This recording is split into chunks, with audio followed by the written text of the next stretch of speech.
हरे कृष्णा दोस्तों, मैं दीपांशु स्वागत करता हूं आपका सीजीपीएससी व्यापम में एक बड़ी ही अजीबो गरीब घटना के साथ। जी हाँ दोस्तों, आज आप सभी जानते हैं कि छत्तीसगढ़ में मैंने आपको 2-3 दिन पहले बताया था कि आरक्षण शून्य हो चुका है, क्योंकि सामान्य प्रशासन विभाग ने आरटीआई के जवाब में यही जवाब दिया था कि छत्तीसगढ़ में आरक्षण निष्क्रिय है। अब जब आरक्षण निष्क्रिय है तो कल जारी हुए भर्ती विज्ञापन, जो कि कोर्ट का ही है, जिला एवं सत्र न्यायालय में 24 पदों पर भर्ती का विज्ञापन जारी किया है। उस परिस्थिति में किया है जब छत्तीसगढ़ में आरक्षण शून्य हो चुका है। अब यहाँ पे ये देखने वाली बात है कि ये किस बेस पे ये जो भर्ती विज्ञापन है वो जारी किया गया है। जैसा कि आपके स्क्रीन पर शो हो रहा होगा, आपको बताना चाहूँगा, जिला एवं सत्र न्यायालय रायपुर में आकस्मिक निधि के तहत वेतन पाने वाले कर्मचारी, चौकीदार, वाटरमैन तथा स्वीपर के टोटल 24 पद निकले हुए हैं। आवेदन करने की अंतिम तारीख है 25/11/2022।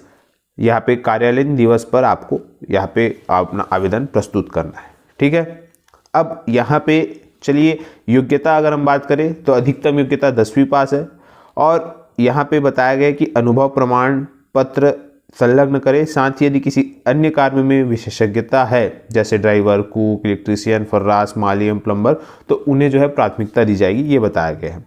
बताया गया कि आवेदकों की अधिकतम योग्यता 10वीं हाई स्कूल उत्तीर्ण होनी चाहिए, अतः 10वीं कक्षा उत्तीर्ण से अधिक योग्यता रखने वाले आवेदक न करें। मतलब कई लोग ग्रेजुएशन, पोस्ट ग्रेजुएशन वाले भी अप्लाई करते हैं, तो वो अप्लाई ना करें, इसमें ऐसा बताया गया है। आवेदक यदि कोई विशेष योग्यता रखते हैं, जैसे वाहन चालक, माली, इलेक्ट्रीशियन, तो आवेदक पत्र के साथ उन्हें विशेष योग्यता प्रमाण पत्र भी संलग्न करना पड़ेगा। और यहाँ पे बताया गया है कि वेतनमान रायपुर जिले में जो लागू है कलेक्टर दर, उसी के अनुसार होना चाहिए। और बताया गया है कि जो आयु सीमा है मिनिमम 18 वर्ष है, मैक्सिमम 30 वर्ष है, लेकिन ST/SC OBC के लिए 40 वर्ष है। ठीक है, ये आप लोगों को बताया गया, और इसकी पूरी जानकारी आपको हमारे टेलीग्राम चैनल में मिल जाएगी। ठीक है, टेलीग्राम से ज्वाइन करने के लिए नीचे डिस्क्रिप्शन बॉक्स में लिंक है, वहाँ जुड़ जाइएगा, आपको उसका पूरा नोटिफिकेशन मिल जाएगा। अब बात ये कि चलिए वैकेंसी निकली, अच्छी बात है। अब वैकेंसी निकलने के साथ साथ समस्या इस बात का, जब छत्तीसगढ़ में आरक्षण शून्य है तो फिर कैसे?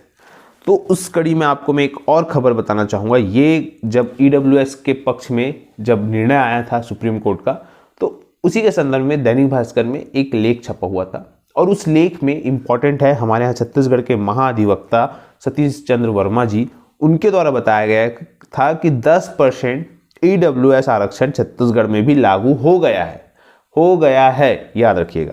यह 50% जातिगत आरक्षण के अलावा है। ऐसे में इनके जुड़ने के बाद 60% आरक्षण हो जाएगा। मतलब ये हो गया कि उनका ये कहना है कि चल रहा है जो भी आरक्षण है। इस वजह से अब सामान्य प्रशासन विभाग की बात माने कि महाधिवक्ता सर की बात माने, संशय की स्थिति में।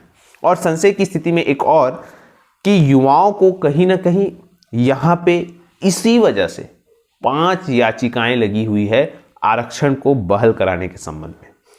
क्योंकि जैसा कि आपकी स्क्रीन पे शो हो रहा होगा, मेडिकल कॉलेज में प्रवेश से ST वर्ग को नुकसान हो रहा है, और आरक्षण बहाली को लेकर कोर्ट में 5 याचिका लगी है।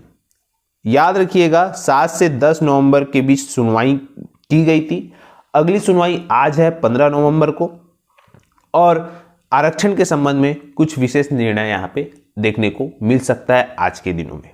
और अगर आरक्षण के संबंध में कुछ अच्छा निर्णय है जो युवाओं के हित में हो, तो युवा उस चीज का इंतजार भी कर रहे, चाहे कैसे भी। याचिकाएं तो अनेक है, अलग अलग स्तर पर अपने अपने लोग जा रहे हैं अलग अलग याचिका लगाने, लेकिन समस्या इस बात का है कि उसका सॉल्यूशन कब होगा। चलिए, ये तो समस्या है, अलग बात है, परंतु उसमें पॉजिटिव न्यूज़ ये रही कि मैंने जैसा कि आपको कहा है कई बार, लेकिन उस खबर को और अच्छे तरीके से आपको ये चीज़ समझ आएगी कि फिर से यहाँ पे बताया गया है कि 1000 पदों पर भर्ती प्रक्रिया व परीक्षाएं अटकी। अब यहाँ पे जैसा बताया गया कि इन पदों के नोटिफिकेशन रोके गए। शिक्षक भर्ती, ADO भर्ती, हॉस्टल वार्डन भर्ती, लेबर इंस्पेक्टर, रेवेन्यू इंस्पेक्टर, अमीन पटवारी, ये सब रोके गए हैं।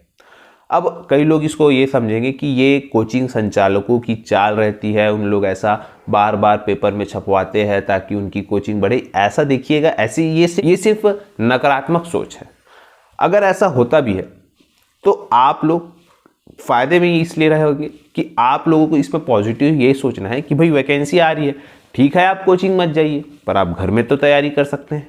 आप ये सोचिएगा अगर ये वैकेंसी आ गई तो फिर आपका क्या होगा, ये भी आप सोचिए, आपकी तैयारी कितनी है।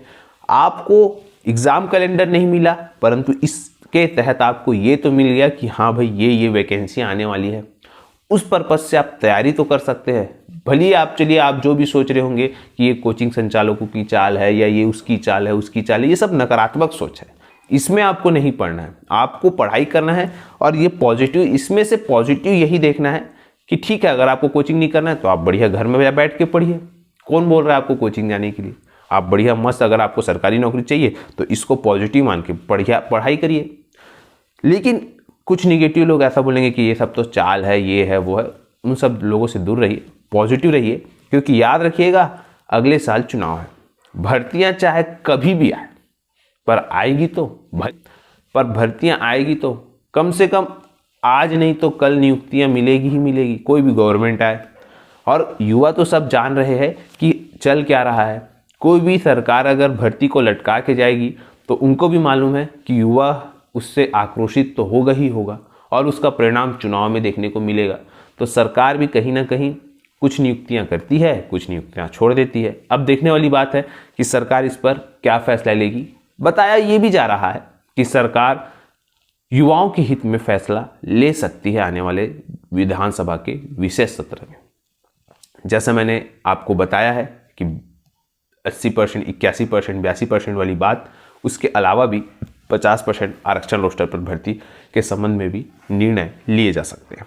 तो जैसे ही आरक्षण बहाल होगा आप लोगों को ये सब वैकेंसियां तो देखने को मिलेगी ही मिलेगी। तो भाई आप लोग देर किस बात का कर रहे हैं, तैयारी करिए, समय है। और समय है तो भाई उसका लाभ उठाइए, इधर उधर की बात ना करिए, बढ़िया मस्त तैयार हो जाइए। इसी के संबंध में देखिए आपको यही बताना था कि किस प्रकार से भर्तियां आने वाली है। रुकी हुई भर्तियां भी, जैसे कि पीएससी मैंने आपको कई बार बताया हुआ है, वो भी होने वाला है। साथ में देखिएगा एक और खबर है कि बहुत सारे लोग बोल रहे थे टीईटी के संबंध में। तो देखिए टीईटी का जो ई सर्टिफिकेट है वो अगले सप्ताह जारी होगा, यहाँ बताया गया है।